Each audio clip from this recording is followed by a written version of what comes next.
টাকার এসআইপি করেন, মাসে 5,000 টাকার এসআইপি করছেন। ধরুন আপনি যে বছর মার্কেট শুরু করলেন এসআইপিটা, তখন জানুয়ারি মাস ছিল। জানুয়ারি মাসে আপনার মিউচুয়াল ফান্ডের ন্যাব ছিল 50 টাকা, 50 রুপিস। আর আপনি ইউনিট পেলেন তাহলে কত? 5,000 ডিভাইডেড বাই 50 মানে 100 ইউনিট। যে কোনো কারণেই হোক মার্কেট ডাউনে চলে এলো পরের মাসে, মানে ফেব্রুয়ারি মাসে আপনার হলো 40 ন্যাব, মানে আপনি ইউনিট পেলেন 150।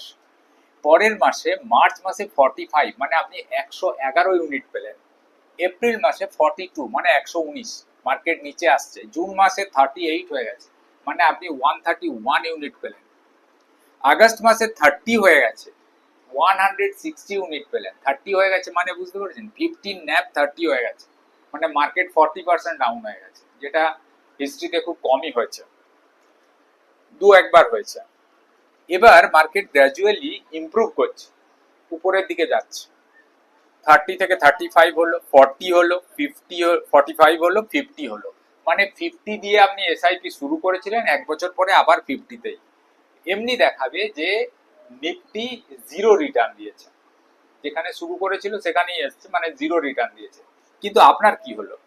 আপনি ইউনিট গেইন করলেন, টোটাল আপনার ইউনিট কেনা হলো কত? 1472।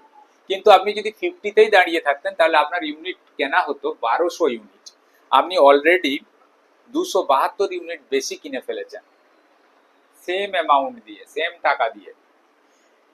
তাতে আপনার ইনভেস্টমেন্ট অ্যামাউন্টটা হলো কত? 5 × 60,000।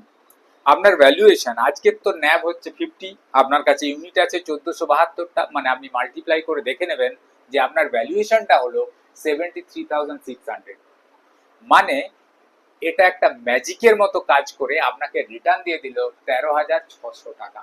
মার্কেট পড়লে প্যানিক করার কোনো প্রয়োজন নেই, আপনার রিটার্ন আসছে।